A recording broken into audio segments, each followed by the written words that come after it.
We have risen from the ashes to school the masses. Hello, everyone. Welcome to another edition of the Scholars of Wrestling Show, episode 505.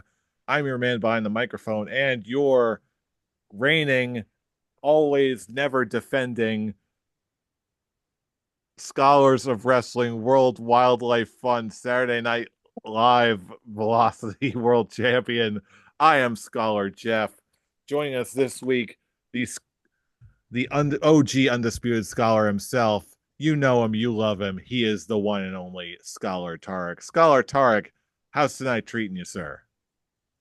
I haven't been on the show in 2 weeks, and you bastards decide to just throw another toy championship that just means absolutely nothing. What the hell is going on here? What, Delight, like, like Julia, we got some beautiful madness going on. at, at Isn't this that? point, at this point, you just have this be your gimmick. You just bring in irrelevant championships that will just never be defended and just Oh, make yourself feel better. au contraire, sir. Au contraire. Because as the massives know, there is no better show weekly on a weekly basis in the professional wrestling world than the World Wildlife Fund presents Saturday Night Velocity live every single week. And I'm bringing the results to you every single week. Just like my tag team partner, the current reigning Scholars of Wrestling World Heavyweight Champion and your AEW Collision World Champion. Man, he's got a lot of belts. You know him, you love him. He is Scholar Pete. Scholar Pete, how are your shoulders feeling, sir? That's an awful lot of gold over there. As I live and breathe. Hello, gentlemen. It is quite heavy to be a double champion, being the AW Collision World Heavyweight Champion, and of course, the more prestigious Scholars of Wrestling champion, a two-time Scholars of Wrestling champion, which, seems to still be lacking on my shoulder. But don't you worry, ladies and gentlemen, I am going to rectify that for you. Next week, I will finally get my belt back and be your PD2 belts. PD2 belts indeed. I can't even. I was gonna say I can't even be mad at that because I was Tarek two belts, but the difference between Tarek two belts and the said PD two belts is that one of them is really a title that means jack shit. It only has value to him, and that doesn't really count. It's only two belts when you have the party championship, which unfortunately none of us have, so none of us can be any two belts. And Hey, now with the realization of that, I'm a sad scholar. hey, just because they're I miss not officially, no, just because they're not officially recognized doesn't mean that they're not a lot of fun and just highly cherished by half a Listen, person in this room. if I didn't put my AEW Collision World Championship on the line against you, Scholar Tark, I bet your bottom you will go for it. And I know the Scholars fans will love to see it. Pete. If you ever give me a chance to go for that thing, I will I will accept it. But not just to be like, oh, I'm the champion now. I will basically be taking a trash can and throwing it in the garbage so you would never see that championship again. Pulling in Alundra Blaze. How Damn right I scandalous. am. Damn right I am. Just saving scholars of wrestling from this madness. And Well, but in the end, I just gotta accept that's just your guys' gimmick. That's your tag team gimmick. Jeff, it's finally nice to see you having a gimmick than just Scholar Jeff. You are champion toy Sun, Saturday Night Velocity, Saturday Night Live. Uh, excuse me, sir. That's World Wildlife Fund Saturday Night Live Velocity World Champion. I mean, It's it like a just pimp rolls off named the Slickback. tongue. It You rolls gotta off Speaking of the say the tongue, whole Velocity, Scholar thing. Tark. did that show ever have a theme song, or was it just like a generic thing? It It was was wah, wah, wah. it was the finest generic heart butt rock elevator music that Jim Johnson could conjure up at I 2 now a.m. now after we record, I have to look up to see this Velocity thing and just basically spam whatever it is, whatever social media I have for you. As the well show you that should. As well you should. Jesus Christ, what is this? What is this gimmick that you guys are going for? A What have I delightful one. created by just once referencing the idea of a collision world champion? And now look what Pete does with it. Jesus Christ. I And still, now let me with tell that, you, but behind the curtain, ladies and gentlemen, we'll give you a little deep dive. I remember Scholar Targ saying it in an episode, and I was just like, I'm going to be that champion. I will be your champion. So, of course, ladies and gentlemen, make sure you comment below and let me know if I need to put my title, my AEW Collision World Championship, on the line against Scholar Tarek. Do you really want to see him throw away my gold? PD2 belts. Well, I'll no, tell no, you PD, what. still PD1 belt because there's only one of those titles that actually matter. And that is Goldie, but you'll get her eventually. You may be the champion and you'll get her soon. And you skipped off of Backlash. So you got, let's see, you have Double or Nothing next week, and if you don't defend there, you have to defend whatever's after that, which would what would be the next WWE event? Are they actually going Uh to go with Evolution? nothing's been confirmed yet. I think the next WWE show might just be Money in the Bank. Ooh, uh-oh. Either I think way, Pete might be skipping Double or Nothing. lots of good stuff coming our way very, very soon. And we're going to be covering it all, especially the past week that was. But before we get to all that, unfortunately, we do need to get a little bit serious for a few moments here because do we want technically this would be backstage news, but do we want to do the intro or do we just want to just dive right in? Considering what the topic is, I'd say let's skip our intro this time. I'll just simply say, go ahead, let's peek behind that curtain and check in on backstage news and kind of be sad about it because this this is a nostalgic theme for us because we were one of those uh we were in that age group growing up with ECW, and so we actually got experience of watching the central of this particular topic. Jeff, you want to go ahead Yes, and bring it in? absolutely. Of course, as the title of the episode and the title card, and if you've been paying attention to the wrestling world for the past week, you know what we're talking about. Sabu, who recently passed away at the age of 60 this past Sunday.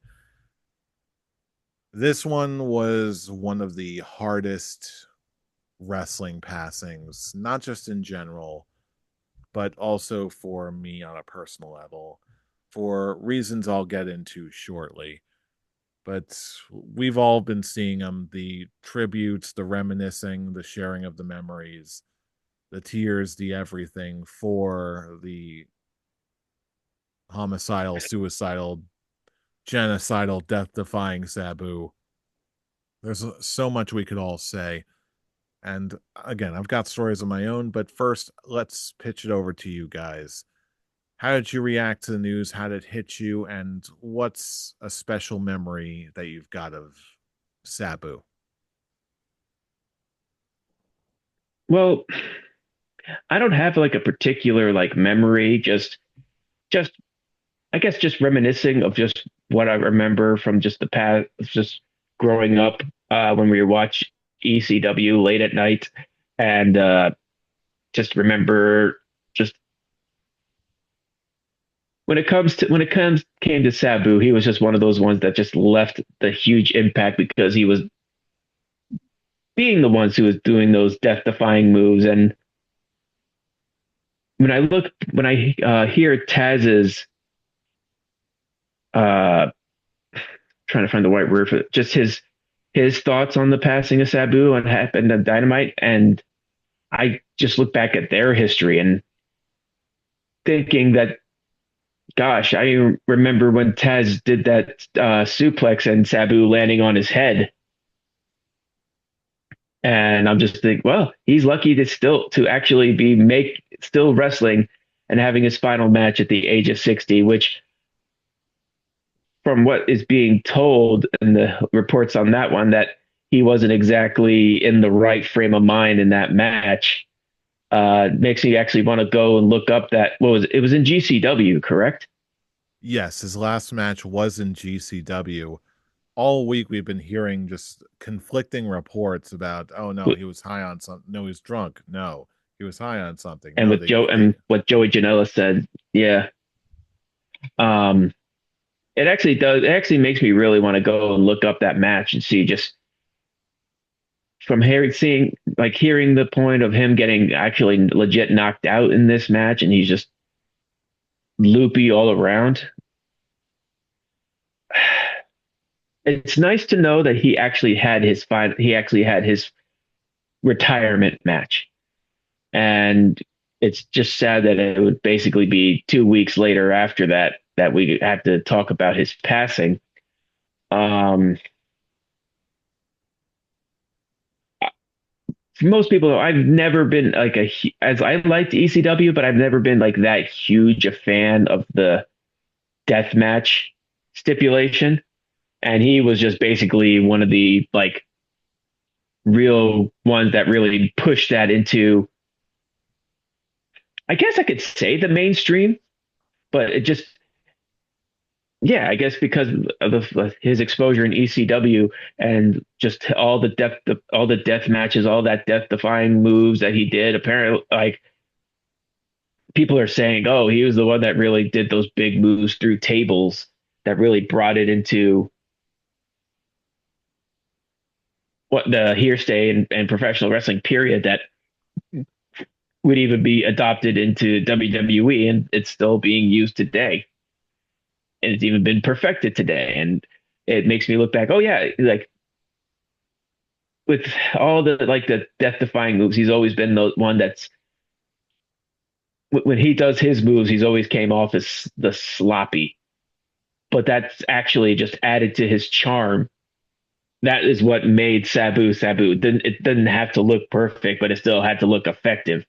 And yeah, it just makes me really look back and just all the times and just think he really did have some memorable moments that definitely impacted professional wrestling to a point where it is how it is today, especially just how with some context in the ring.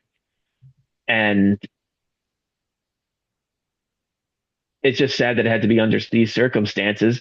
But I will remember just even like in the WWE ECW, I just him showing up every once in a while there, him showing up in AEW as the enforcer for Adam who's the Cole and enforcer? Roderick Strong.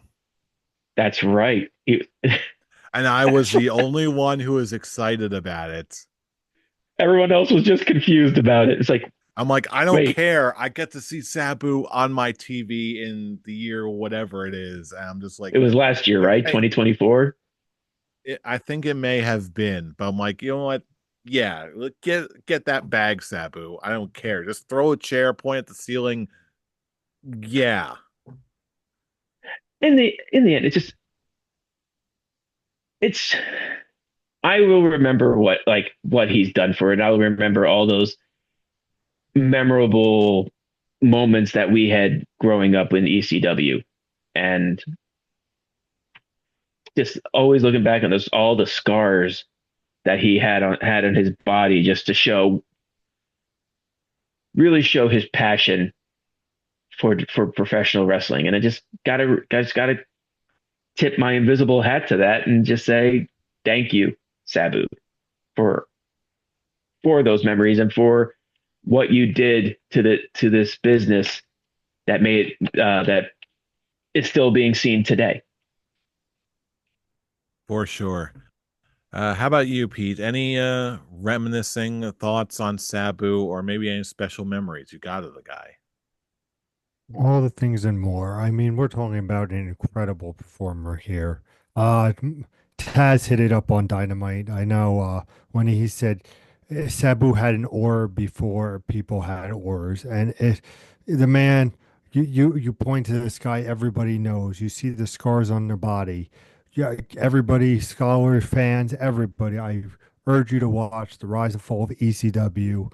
It's a fantastic documentary. It shows all these amazing ECW wrestlers, especially Sabu, coming in, seeing what this man would do, throw his body on the line, use innovation with the chair, and then one of my favorite matches is a TNA match of his, him versus Abyss, barbed wire massacre. I was gonna What a say, fucking That's I was crazy! gonna right. say Yeah. his match, the barbed wire massacre match with Abyss, and when it comes to TNA, also there was a cage match, him and Samoa Joe.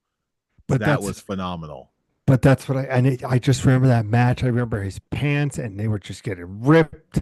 And it was just too, because Abyss was also a insane performer and wanted to push the, and you have just these two creative, crazy combustible minds going into a match and you just see the passion. Hey, he was well respected by his peers. I mean, Sabu was it's just always entertaining to watch. Whether we are talking about ECW, if we're talking about TNA, if we're talking about AEW, like there was everybody would just be like, "Oh, it is time for some Sabu." And it is a shame that the man had died at 60, but at least to what Tarek said, he had his retirement match and what what a performer, what a great matches, great moments, moments we'll never forget that we'll be talking about. Because what was that turning point? 2004 was that barbed wire massacre? Oh boy, I know I've got it on a DVD in storage But somewhere. that's That sounds I'm about going to right. say 2003 to 2005 ish. That's where my mindset is for that. And it's like we're talking about it 20 minutes, 20 years later, just because it's that monumental of a great match of just two extreme performers that just want to shock and awe you, put their bodies on the line, where you see these scars literally all over this man's body, the dedication to his craft, bar none. Scholar Jeff. Yeah, there's a lot we could collectively. I mean, his legacy in the world of wrestling as a whole is very well documented by this point. I mean, there books are going to be written about this guy, documentaries are going to be happening about this guy if they haven't already. Easy, no question. But for me personally, it's I've got a lot of personal experience and which is what made him so special to me personally because I know that not everyone is into that whole hardcore death match wild crazy style, but I always have had a very healthy respect for any I think it can when it's done right it can be absolutely spectacular, and I have a lot of respect for anyone who dares to go that route and do it well. And Sabu, there was simply put, he was one of a kind. I remember when I first heard about this concept of this thing called ECW. I One of the first things I remember seeing is just that one camera shot of Sabu being filmed, and there was a light underneath him, just like giving this like crazy scowl, and like, whoa, who's that guy? And then the more I heard about Sabu, the guy who would just do crazy flips into barbed wire and has death match scars all over his body, I'm like, that is the kind of guy, bar none, that captures my imagination. I heard stories about him for years. I was on the rare occasions when I was actually lucky to see a match of his, whether it's him and my all time favorite McFoley or whoever, or him in TNA during that time or wherever he would pop up, it was like seeing an urban legend come to life. So when he was eventually signed by WWE and had his run, I was all in. I was like, wow, they're gonna showcase someone who had become one of my favorite wrestlers of all time on the biggest stage ever. Like when I found out that he was going to be in a Survivor Series match in our area, that is literally why I got tickets because I'm like, this is going to be probably one of the only times I'm ever going to see Sabu wrestle. Yeah, it was in there for like 3 minutes, but who cares? I got to see Sabu wrestle and I didn't care. Same thing applied to meet and greets. I didn't know anything about WrestleCon or anything like that before. So that when there was a WWE run meet and greet, I with him and the Sandman, I had to go. I had to go. It was probably the most ridiculous line I've ever been on. They ran the thing like a meat grinder. Like I didn't even get the chance to talk to Sabu. It was just like a grinder producing signed 8x10s. It was awful.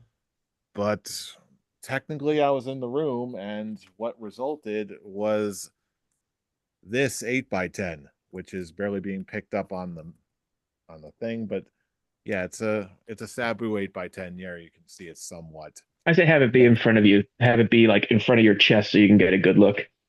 Okay, does this work? Yeah, that'll somewhat. Nicely done.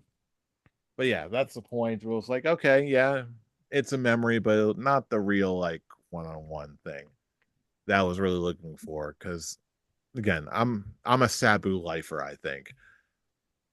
But here's something I've told that story before, but here's something you may not know. During WrestleCon last year, when I was getting a whole bunch of autographs on the Scholars Party belt, originally there was supposed to be one other signature on the Scholars Party belt.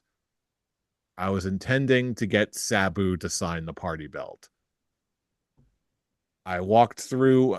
Again, I know you probably haven't been to WrestleCon yet, but there's so many wrestlers. I had to like, okay, this person's here, that person's there. And eventually I stumbled across Sabu in like against the wall. It was like, see, with some other ECW guys. I think it was him, Sandman, and Raven, all lined up together, just hanging out. So I'm like, okay, the hall closes at like say 4 o'clock. We gotta get ready to go to the show. So I'm walking around. We're seeing all the sights. I'm like, okay, it's getting close to 4 o'clock. I'm going to start making my way over there. I'm just gonna like, okay, I'll go back, do the Sabu meet and greet, and then I'll get him to sign the party belt, and then we'll move on. I go over there, party belt in hand, ready to meet Sabu. All three of them are gone. It was like 3:30. I was like, okay, I got a little bit of time left to get over there, meet the ECW guys, and get Sabu's autograph. Like, do a little bit of a better do-over. But lo and behold, it was it was not to be. But either way, after hearing, especially after seeing him with other fans in a more relaxed setting, to see every time single time he would pop up, no matter where it was, like as much as I love the hardcore style, I can tell that he was the kind of guy where even though he absolutely gave a damn about the same thing that I love, he had a very hard life.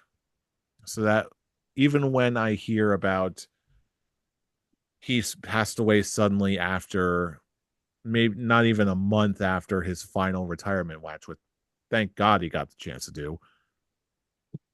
I even said on the group chat, like, I hope he didn't just like hurt himself or do anything like that. Because it just seemed too odd. But at the same token, it's also not unbelievable to think that it was just his time. He lived a very hard life, and if you live that hard of a life, it will take literal years off of your life. Besides, at that point, I don't think there's anything else he could have done anyway. Sabu, a guy like Sabu, I don't think he really left anything undone. And just seeing the outpouring of love and support that we all have shown, at this point, his resume, his legacy, it all speaks for itself. Especially this week, but I'm not sure if you caught this. This past week, the episode of Dark Side of the Ring, that of the new episode that they showed, it was all about the Sheik. That's Matter of so Yeah, it was like matter of 2 days after Sabu passes away. They air the episode they were filming on the Sheik, which is probably one of the last things that Sabu ever shot. And it was talking about his uncle, the Sheik, but it was then when I realized two things watching that.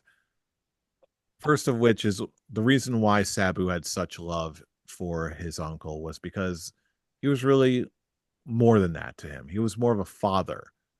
He took him in after his abusive parents have broken up and that all that's going on. His uncle was there for him, and it was really like he was his father.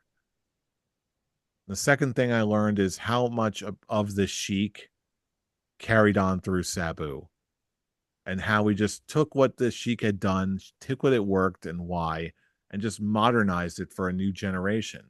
Just like a lot of the people we're seeing today are modernizing what Sabu is doing, putting their own spin on it and just bringing it to a new generation. So again, this is why I say I am out of things to say about Sabu. His legacy is still living on through modern professional wrestling now. And really, he is a shoe in for every single Hall of Fame that there is. And that's why he is and will forever be one of my favorite wrestlers of all time. A mystique like no other, and so much about what he did was all the things I love about what professional wrestling is. So for once and evermore, we're looking at it. I got a point. Thank you, Sabu. And with that, any other parting thoughts on Sabu, or are we ready to move on to something hopefully a little bit lighter? No, that I just might. I think you got to hit go it ahead and do nicely my own there. little point as well. You Sabu. Hold on, Thank you. let's switch to the everyone's gallery for just one quick second. On three, we do the Sabu point. One, two, three. There we go. Boom. We're all doing the point today. Thank you so much, Sabu. Lord willing, we'll see you down the road. Anyway, back to the lighter stuff because we also have more wrestling coverage to talk about. But first, we got to talk about the hottest show of the week and its compatriot. First off, we have to talk about AEW Collision. So here is Scholar Pete with a couple minutes reviewing AEW Collision, a little segment we like to call Collision Corner. Pete, it's over to you. Thank you, my tag team partner, and welcome to Collision Corner. Of course, if you're new, please like and subscribe to the video, comment, and say how great AEW Collision is. And of course, we are here every week, me and of course our new mascot, Mr. Monkey. We are here to go down the list, the topics of all what's going down on AEW Collision. Let's begin with, of course, opening the show. We have the very famous, the very impressive Gorilla Monsoon coming down to the ring to make a formal apology to Earl Hebner. If you don't remember back in 1988, back when WWF was the Wildlife Federation. I know I remember that. Yes, you do, as a Velocity champion. Of course, that's kicking off the show. Of course, a half hour in, we go into our pre-main event, which of course is your favorite and mine, Fa La La La La versus Do Re Mi in the karaoke slugfest. And our main event of the evening for Collision Corner is Adam Cole, baby, going one on one with a PlayStation 5. Will he Oh finish boy. Elden Ring or will he not? Stay tuned for AEW Collision. But of course, I would be remiss if I didn't acknowledge our competition on the other side of the pond. Of course, I'm talking about that Wildlife Federation of Velocity on Saturday nights. Jeffrey, what is going on with Velocity? Well, thank you for that lovely segue in a segment where I'm going to call the Velocity Monstrosity, because you over here we will see matches that you cannot see anywhere else on the planet. not anywhere on this particular plane of existence. No, sir. We will have electric matches like the grudge match of the century, Jumpin' Jeff Farmer versus the Great Sasuke. They say it could never be done. They say it shouldn't be done. They're asking, why is this man eating Fruit Loops in my yard? I don't know, but the match is happening, and it will promise this to be a barn burner. Not to mention this special attraction match that we will also have from the Great White North. We've got Zangief versus E Honda.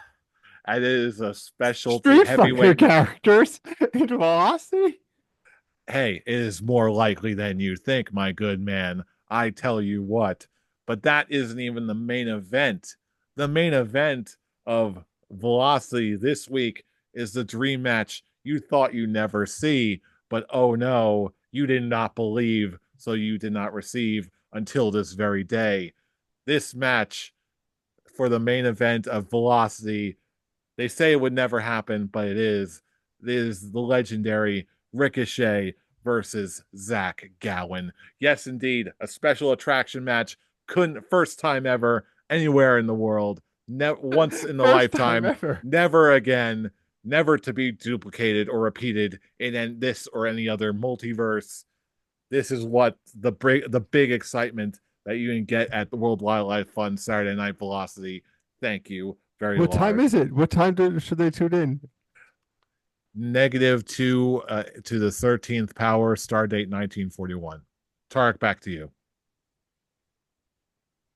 Mm.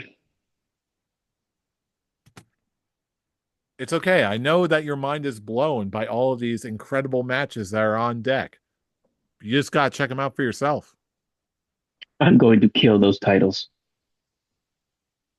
Kill them with fun. I'm going to kill them. I'm going to burn them.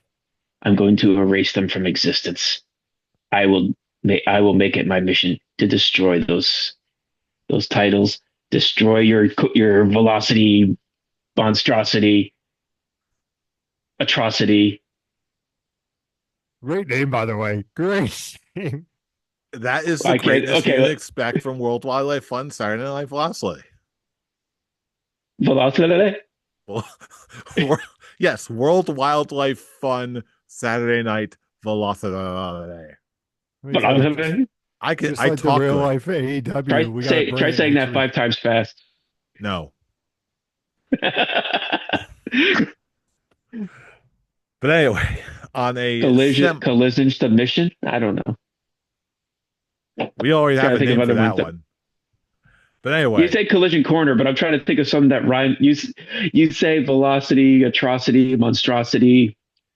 I'm trying to think of something that rhymes with collision, submission, rendition. demolition. I mean, it just The sounds like you're collision becoming rendition. a fan. That's what it sounds like to me, Scholar fans. That Scholar Tarek, the original OG Scholar, is becoming a fan of the AEW Collision Championship. I mean, let's give him a round of applause coming over to the great side. Well, Great to be job. fair, when you watch wrestling this good in your life, I mean, you can't help but become a fan. You just can't. You two But are so goddamn delusional. It's kind of sad now. where All do you right, I'm think we still are? Scholar's champion, and that's what really matters.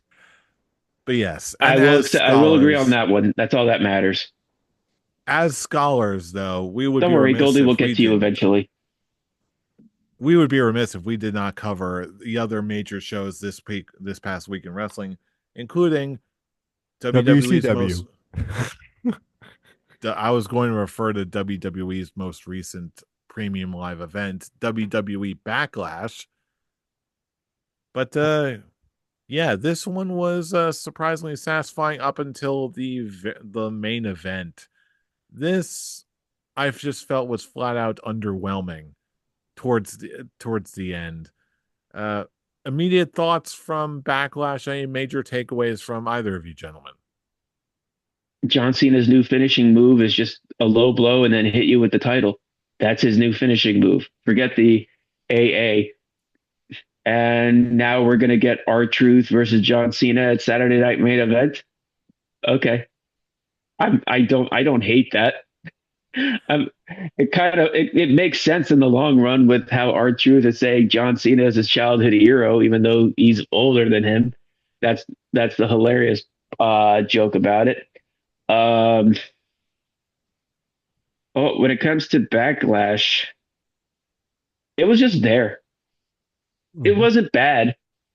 It was a good. It was an overall good show, but it's like I'm trying to think what I'm trying to think if there was anything really memorable that really came out of it.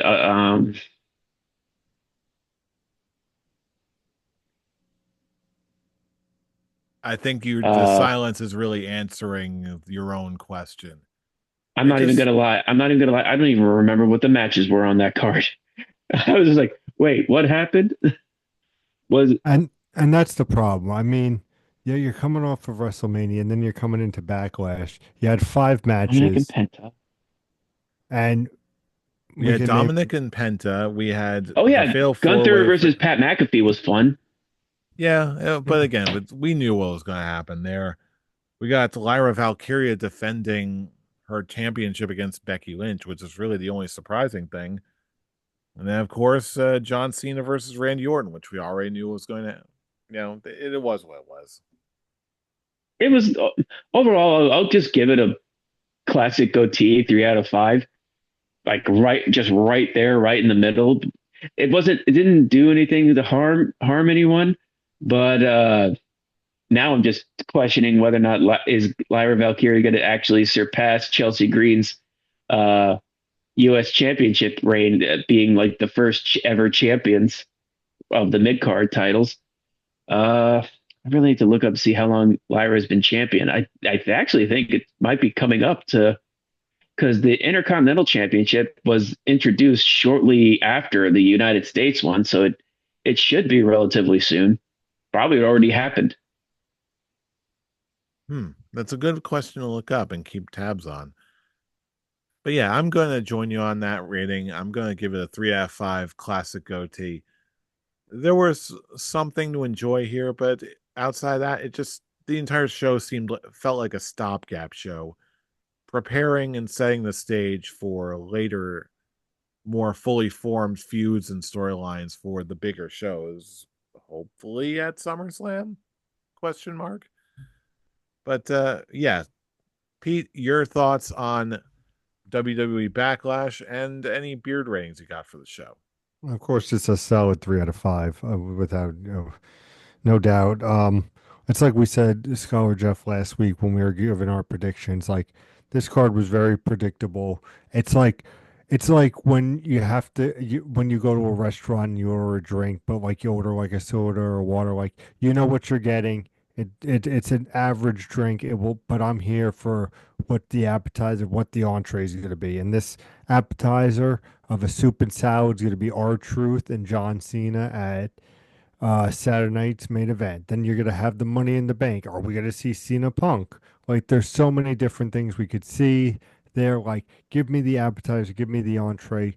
Right now, Backlash was just the hey, we're sitting down to about to enjoy a nice course meal, and this nice course is gonna end with dessert at SummerSlam, and that's where I think we're building. So of course you're gonna have to start building that stuff. That's why you saw the press conference at the end attitude adjustment to R-Truth at the press conference, setting up for that, telling the story, building up these moments, showing that Dom can be an intercontinental champion, seeing that Gunther is saving wrestling and not having Pat fucking McAfee win just because.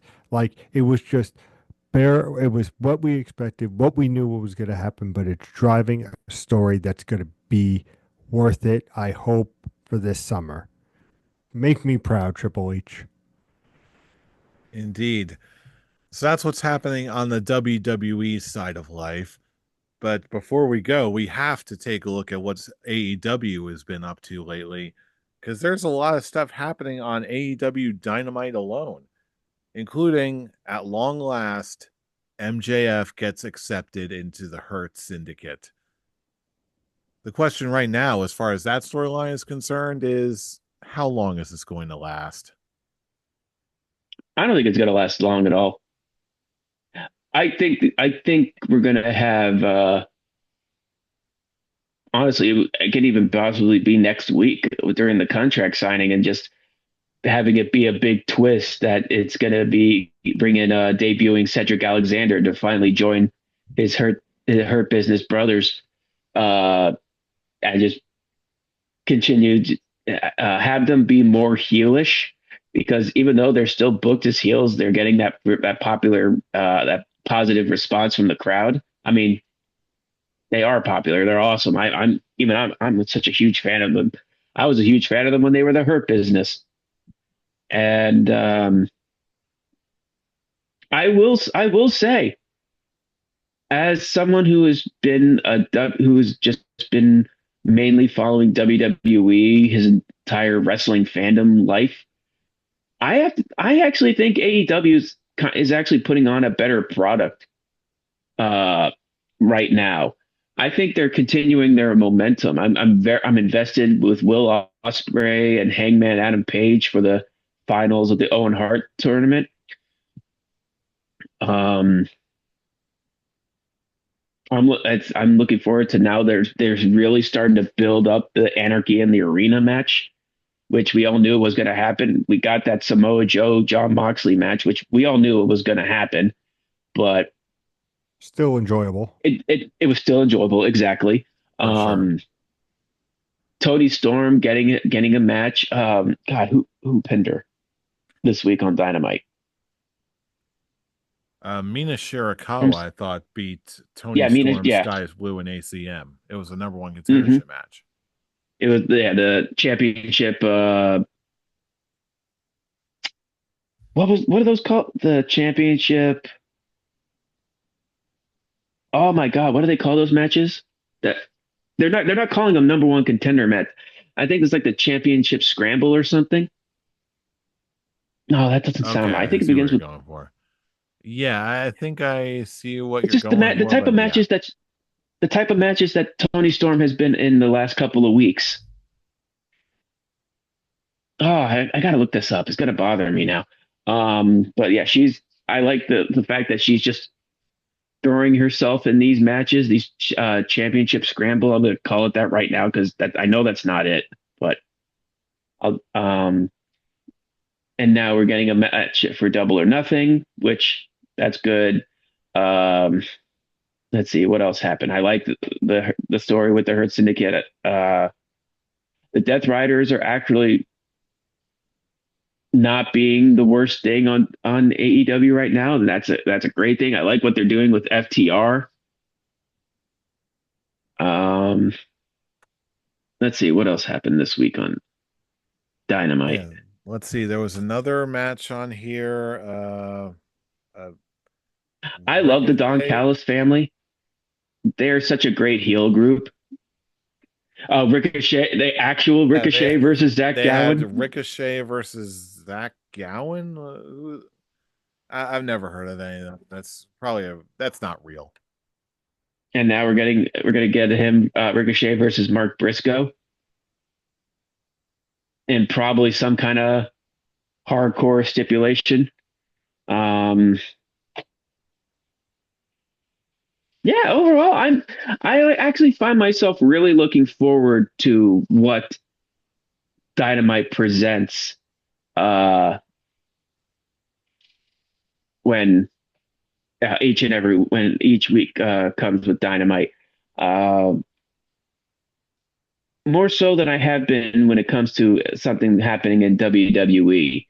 I mean, I'm not going to take anything away from WWE. It's still a good product. It's a great product. I'm still having a blast watching it, but they are doing like some choices that I'm just like, really, we're going to be doing this again. Like, I'm not looking forward to Gunther getting the winner of Jey Uso versus Logan Paul. Maybe that's just because of my fantasy booking idea of having Gunther win the Money in the Bank and cashing in on Cena in his final scheduled appearance for his retirement tour. But overall, like it's just real. It makes me feel really good knowing that both products. Well, both companies are putting on great products that make me really look forward to watching it. And even though I will like some more than like more content than others, like more shows than others, um, it's not taking anything away from the other company. I'm not doing this whole tribalism bullshit. I love AEW. I love WWE. And overall,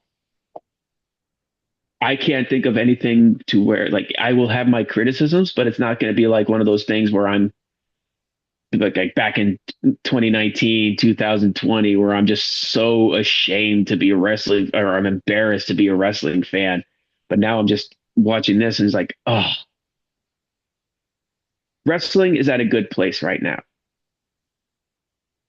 And the fact that I can find things in both companies that I'm just really enjoying, I just consider that an absolute win and keep it going, keep these companies going, keep them going strong.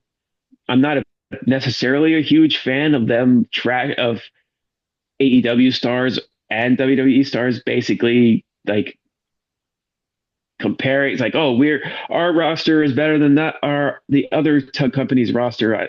I'm not a big fan of that one because then it just brings out the tribalism fans that just want to be high and mighty on their opinions, and it's just. I'm not saying I'm high and mighty because I'm a noble. I'm just another voice in the internet wrestling community, but at least I want to try and say, well, I want to spread a good vibe all around instead of just trying to quote unquote kill another company, one of the other companies that I don't like.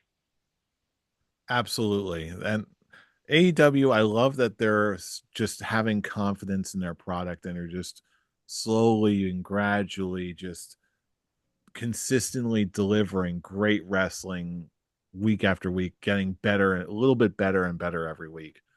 But on the turn of tribalism, believe it or not, let's look back at Sabu one more time because in a recent shoot interview they did, he actually gave his thoughts on AEW and how well he was treated. He enjoyed his time there. He liked the locker room. So everyone was very nice to him. They treated him well. That some of the wrestlers or the younger wrestlers are a little bit more on the inexperienced side, but yeah, he had nothing but complimentary things to say about Tony Khan. He's a good guy. He's a real wrestling fan, and more people running wrestling shows should be wrestling fans. More billionaires should be doing what they do. It's and he I genuinely love wants to make wrestling better. Those are I Sabu's loved his words. So cameo. I loved his cameo on Dynamite. Just basically like MJF is right here. I see he's right here. Here he is, uh, Shelton, I said hiding it. behind Jerry Lynn. I said it during the last Dynamite that we were at. Like, you know what? We're his Tony Khan's energy is infectious at live events, and we're gonna miss that man when he's not around to do it anymore. But like, yeah, inexperienced, yes. Passionate, loves wrestling, also yes. So get that negativity out of here. The competition is going to continue, and this is all going to some great places. Pete, any parting shots on AEW or this week in wrestling as a whole? I mean, you boys pretty much hit the nail on the head. I feel like AEW is definitely hitting a stride right now, especially like I said, pre allude to Backlash being just an average pay-per-view and even WrestleMania not living up to the WrestleMania that we wanted from WrestleMania 40 in Las Vegas, not delivering. So AEW is capitalizing. You saw that with the MJF and Hurt Business, the 2 minutes of the longest fucking thumb I've ever seen from Bobby Lashley. You have John Moxley versus Samoa Joe. You knew what was going to happen, but those are just two great performers that can deliver. I will always say that you come for great wrestling. Even Tony Storm and her promos, like it's just they know what they're doing, and like you boys said, they're figuring it out. Why can't we both have people you know, love both things. I love WWE as much as AEW. I mean, I am the AEW Collision World Champion. So if I didn't love AEW, what is wrong with me, Scholar fans? But I digress. But no, honestly, Dynamite I thought was great. I thought it's, I'm looking forward to predicting some matches, maybe putting a belt on if I feel like it's Scholar Tarek. If you're up for maybe an AEW Collision Championship challenge and accepting me as a champion of Collision. Oh boy. I guess I guess I'm more looking forward to Brian's reaction. Him trying, he's been trying to get a title match with you for a long time, and you're just throwing title matches for me. It's like, what? He'll just watch this episode and just go, "What the hell?" He'll come on. Champion's privilege. That's what the He'll hell. come on when he returns. He'll be like, "So you're gonna give it to my tag team partner?" I was like, "Ah, you haven't been here." But Scott Tarek, anytime you want the AEW Collision Champion, you want a chance there, we could talk. We could talk.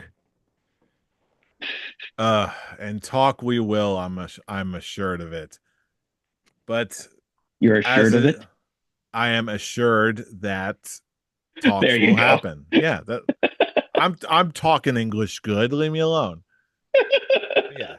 That is our thoughts on this past week of wrestling and the legacy of the one and only Sabu. But now is a point where we're turning it over to you, our fellow fans. Any special memories of Sabu? Any other highlights or lowlights from this past week in wrestling? Let us know all across the internet. Every place we are, you are too. We know it. And if you want to join the conversation yourself, join us on X, on our own personal individual X accounts. I still hate that I gotta call it that, but whatever. Scholar Tark, where can they reach you? You could reach me missing Sabu's tweets of just completely trolling wrestling fans at the I totally forgot Avatar. about that. Oh man, he was so good at that. His tweets were always fun to read. Just basically, he's like someone tweeting a picture of him on him tattooed on their arm. Man, that tattoo looks like shit. That is a very Sabu Sabu. gave a damn about wrestling, but not much else. Scholar Pete, where can they reach you? Of course, you could come reach me over at Improv Pete, where I will be defending my Scholars of Wrestling Championship at some point, and I'll be defending my AEW Collision World Champion because I am PD2 belts and I'm here to play. And I am also at I'm Robbie Rage. Join the conversation with all of us, and for more of these for all of these relevant social media links and much, much more, check out our link tree in this description box below. That's linktree/scholars of wrestling. And with that, that is one another week of the Scholars of Wrestling show in the books. But we're going to be back next week because you know who we are. We are the Scholars of Wrestling, and you have just been schooled. You're You're welcome. You're welcome. welcome. See you all next week for more wrestling.